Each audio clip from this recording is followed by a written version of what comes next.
सबको जय यीशु की। प्रभु यीशु क्रिस्त में प्यारे भाइयों बहनों, नवजीवन का संदेश इस शीर्षक के अंतर्गत प्रतिदिन का ईश्वर का जीवंत वचनों को सुनने के लिए, समझने के लिए, ग्रहण करने के लिए और उन वचनों के अनुसार जीवन बिताने की शक्ति, सामर्थ्य, कृपा, अनुग्रह मांगते हुए एक सुंदर आदर्श क्रिस्तीय जीवन बिताने की कृपा मांगने के लिए मैं आप सभी लोगों का हार्दिक स्वागत करता हूं। आज जनवरी की 25 तारीख है, शनिवार का दिन है और आज के दिन में हम सभी लोग मिलकर संत पौलुस के मन परिवर्तन का पर्व मनाते हैं। बहुत ही सुंदर पर्व है। आज के दिन में संत पौलुस के जीवन पर मनन चिंतन करते हुए संत पौलुस के भांति हम सभी लोग हमारे मन परिवर्तन का, दिल परिवर्तन का, जीवन परिवर्तन का एक विशेष प्रयास करें, क्योंकि हर दिन हमें नया होना है, हर दिन हमें परिवर्तित होना है, हर दिन हमें बेहतर से बेहतरीन होना है। और ये सब तब संभव होगा जब प्रभु के संपर्क में आएंगे, प्रभु के नजदीक आएंगे, प्रभु के पास आएंगे, प्रभु का स्पर्श पाएंगे, प्रभु के वचन सुनेंगे, प्रभु के वचन के अनुसार हम नया हो जाएंगे। इसलिए हम सभी लोगों के लिए ये पर्व मनाने के संदर्भ में नया होने की तमन्ना रखते हुए, परिवर्तन के लिए प्रार्थना करते हुए ये पर्व मनाना हम सबों के लिए लाभदायक होगा, हम सबों के लिए बेहतरीन होगा। इसलिए आज के दिन में संत पौलुस के मन परिवर्तन के पर्व को मनाने के संदर्भ में मैं निमंत्रण देता हूं संत पौलुस के मन परिवर्तन के उस प्रसंग पर मनन चिंतन करने के लिए, जो कि आज के पहले पाठ में दिया गया है।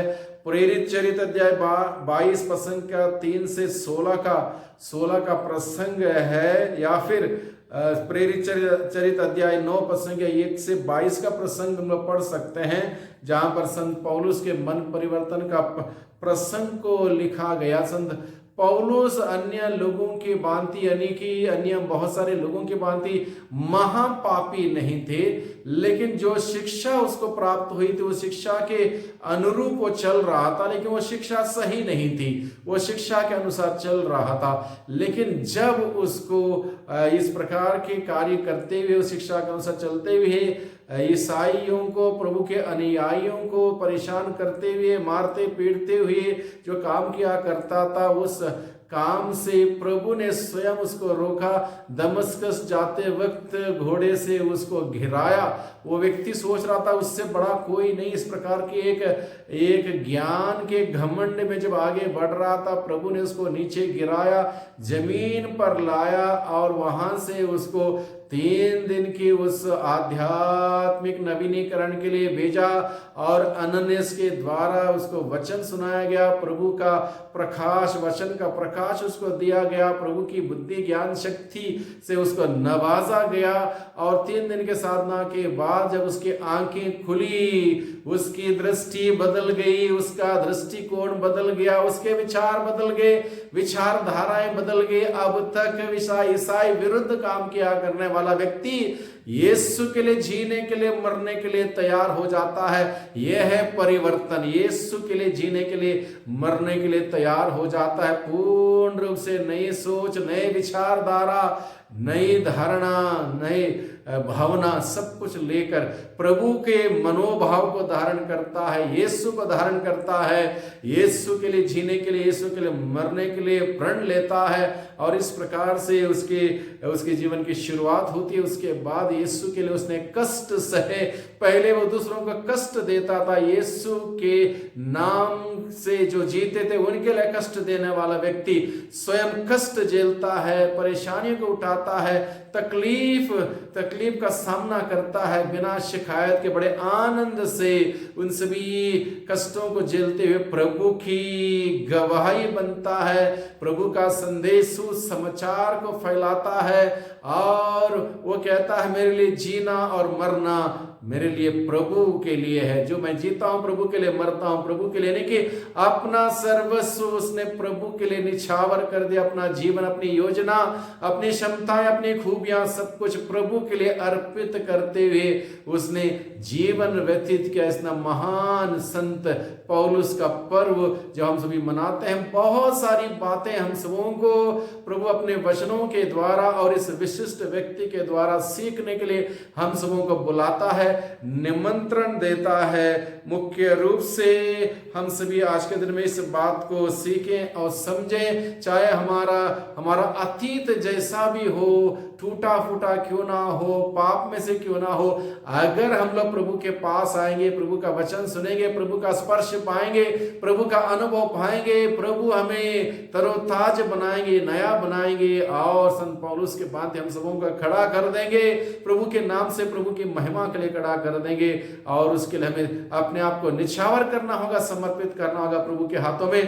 प्रभु आज भी तत्पर है, तैयार है, इसलिए हम सबों को प्रभु संत पौलुस के भांति बुलाता है एक नई शुरुआत करने के लिए, एक नया जीवन जीने के लिए, प्रभु का जीवन जीने के लिए, प्रभु के मूल्य सिद्धांतों के अनुसार जीने के लिए प्रभु हमें बुलाता है। और आज का सुसमाचार हम सबों के लिए दिया गया है संत मार्कुस के द्वारा रचित सुसमाचार, अध्याय 16 पद संख्या 15 से 18 का प्रसंग है। इसमें हम लोग देखते हैं प्रभु यीशु का आदेश समस्त संसार को सुसमाचार सुनाते हुए, सारी सृष्टि को सुसमाचार सुनाने के लिए और उन्हें शिष्य बनाने का आदेश प्रभु ने दिया है। नहीं कि सुसमाचार सुनाने की जिम्मेदारी प्रभु ने हमें दी है।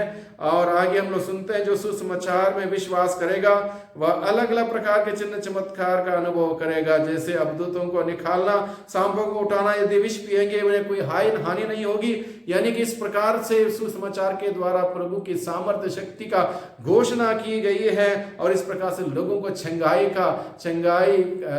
प्रदान करने के लिए हमें चुना गया है। इसलिए हम भी संत पौलुस के भांति अपने आप को प्रभु के हाथों में समर्पित करें और प्रभु के उस सुसमाचार के कार्यों को भली भांति समझें, उसको करें, निभाएं। प्रभु का संदेश, प्रेम का संदेश, शांति का, क्षमा का संदेश हम सभी फैलाएं। आज के दिन में यही संदेश हर एक व्यक्ति के लिए बहुत ही जरूरी है। प्रभु के शांति का, क्षमा का संदेश, आनंद का, प्रेम का संदेश हर एक व्यक्ति के लिए जरूरी है। इसको ग्रहण करें, इसको फैलाएं, प्रभु का संदेश वाहक बने। संत पौलुस के भांति अपने आप को प्रभु के हाथों में समर्पित करें ताकि प्रभु हमें अपने मजबूत, शक्तिशाली, सामर्थ्यवान हाथों में एक अत्यंत सार्थक उपकरण के रूप में हमें इस्तेमाल करें। Let us be an instrument in the hands of our God, powerful instrument in the hands of our God। ईश्वर के हाथ में एक सार्थक साधन बन के कार्य करें ताकि प्रभु की आशीष हम सबों को मिलते रहे और हमारे जीवन के द्वारा बहुत सारे लोगों को प्रभु की आशीष का कारण हम सभी बने। तो आज के दिन में विशेष रूप से संत पौलुस की मध्यस्थता मांगते हुए प्रार्थना करें। उसके भांति हम सभी के जीवन में मन परिवर्तन हो, हमारी सोच विचारों में परिवर्तन हो, जीवन में परिवर्तन हो, नयापन आए और इस प्रकार से प्रभु की महिमा हम सभी करें। प्रभु की आशीष बरकत हम